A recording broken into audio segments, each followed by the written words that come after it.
Hi Sam. Today, we're going to talk about how you can start thinking in English. Ready to dive in? Hi, teacher. Yes, I'm ready. But I have a question. Is thinking in English really that important? I usually translate everything in my head, but it feels slow and tiring. That's a great question, Sam. Thinking in English helps your brain process the language directly, without needing to translate. It makes your conversations faster and more natural. Plus, it helps you understand English better because you're not constantly switching between languages. Have you noticed how translating sometimes slows you down? Oh yes, especially when I'm talking to someone. I have to pause, and then I feel like I'm falling behind in the conversation. Exactly. By training your brain to think directly in English, you'll avoid those pauses and gain more confidence. Let's start with a simple exercise. Look around you right now and name everything you see in English. Can you try that? Sure. Let me see. I see a laptop, a table, a chair, a lamp, and a book. What if I don't know the word for something? Should I just skip it? That's a good question. If you don't know a word, don't skip it. Instead, describe it in English.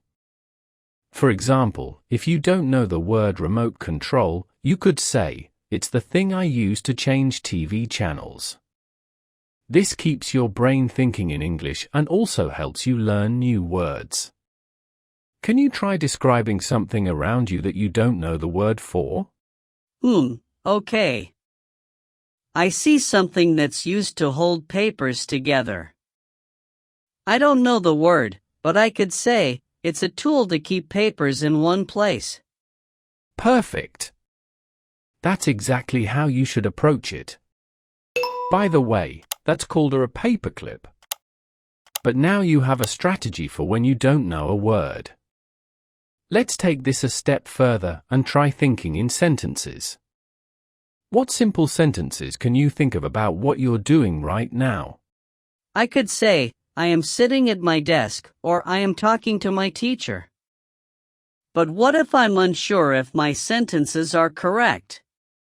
Don't worry too much about mistakes when you're practicing alone. The key is to keep going. If you're unsure, you can write down the sentence and check it later. Practice makes progress. What other sentences can you think of? Let me try. The sun is shining outside, and my coffee is getting cold. But what if I want to talk about something I plan to do later? Great examples. When talking about future plans, you can use phrases like "I'm going to" or "I will." For example, "I'm going to watch a movie tonight," or "I will call my friend later." How would you describe your plans for the rest of the day? Let me think. I'm going to cook dinner tonight, and I will read a book before bed. Does that sound okay? That sounds perfect. Describing your plans is a great way to practice using different tenses. You can also think about what you did earlier in the day. For example, this morning, I went for a jog. How would you describe your morning? This morning, I had breakfast, then I cleaned my room. After that, I studied English for an hour. Excellent. You're doing really well. Another useful exercise is to imagine conversations. Think about common situations, like ordering food at a restaurant or asking for directions, and create short dialogues in your head. For example, "Excuse me, can you tell me where the nearest bus stop is?" That sounds helpful. I'll try that. Excuse me, can I have the menu, please? Does that work? Absolutely. You're building confidence in practical situations. One more tip: when you're alone, try narrating your actions in English. For example, I'm brushing my teeth, or I'm making a sandwich. This keeps your mind engaged in English all day. That's a great idea. I'll start doing that. I'm washing the dishes, or I'm putting on my shoes. Perfect.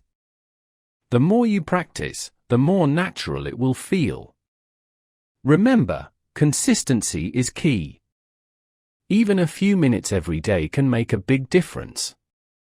How do you feel about starting these exercises? I feel good. I think I can start with single words, then sentences, and eventually conversations. Does that sound like a good plan? That's an excellent plan. Keep practicing daily, and don't be afraid to make mistakes. You're already making great progress, Sam. Just stay patient and enjoy the journey. Now that we've covered how to start thinking in English with words and sentences, let's move on to more advanced exercises. Are you ready, Sam? Yes, I'm ready. What's next? Great! Now we'll focus on creating short stories in English. Imagine a simple scenario, like going to the grocery store or planning a picnic, and try to describe it in detail. For example, I went to the grocery store to buy vegetables. I saw fresh tomatoes and picked some. Then I paid at the counter. Can you try creating a short story? Let me think. Okay, yesterday, I went to the park. I walked around and saw people playing soccer.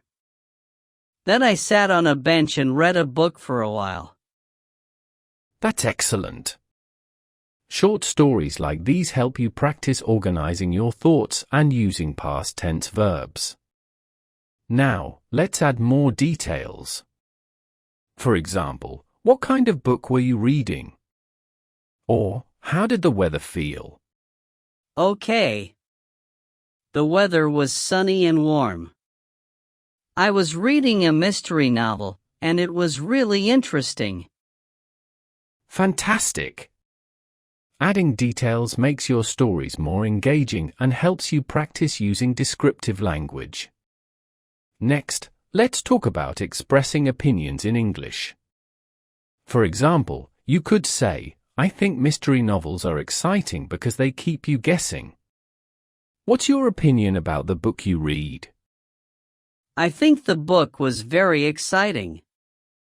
It had a lot of twists and turns, and I couldn't guess the ending.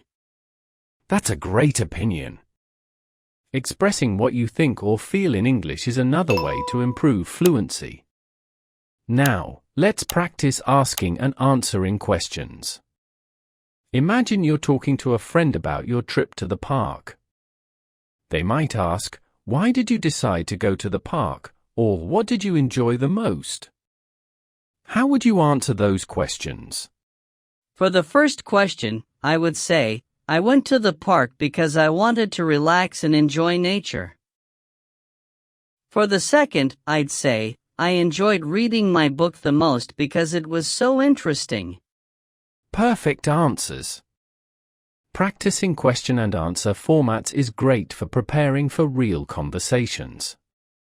Now, let's talk about using your imagination. Imagine you're planning a vacation. Where would you go, and what would you do? I would go to the beach. I would swim in the ocean, relax on the sand, and watch the sunset. That sounds amazing. Using your imagination helps you explore different vocabulary and ideas. Let's expand on this by talking about the what-if scenarios. For example, what if it rained during your beach vacation? What would you do instead? If it rained, I would stay inside and read a book or play games.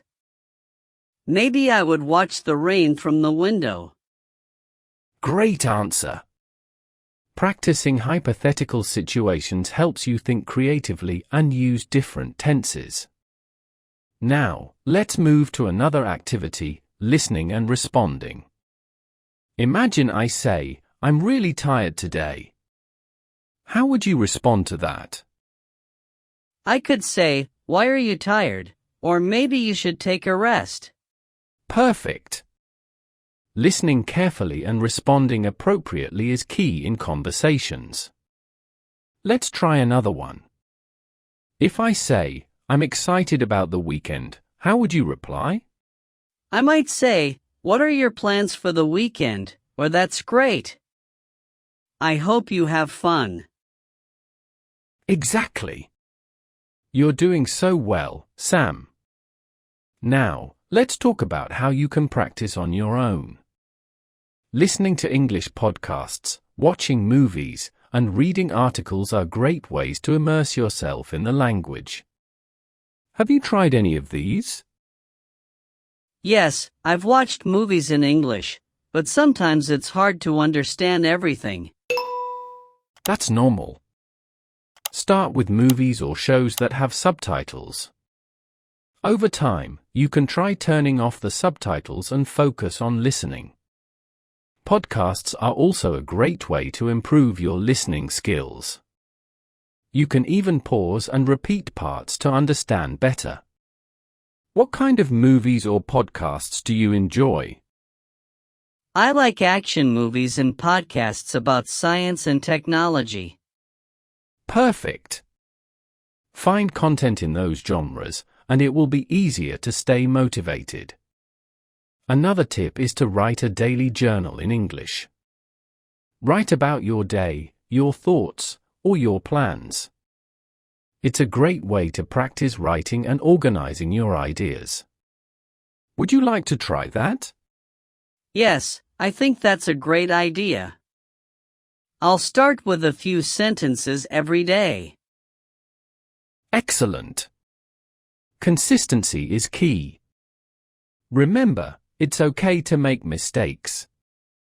Every mistake is a chance to learn and improve. Do you have any questions or concerns about what we've covered today? Not right now. I feel like I have a good plan to start practicing more. That's wonderful to hear. I'm so proud of your progress, Sam. Keep practicing every day, and you'll see big improvements over time. And for everyone watching, if you found this video helpful, don't forget to like, comment, and subscribe to our channel. Share your thoughts or questions in the comments below. Thanks for joining us, and we'll see you in the next video. Thank you, teacher. I'll keep practicing and let you know how it goes. See you next time.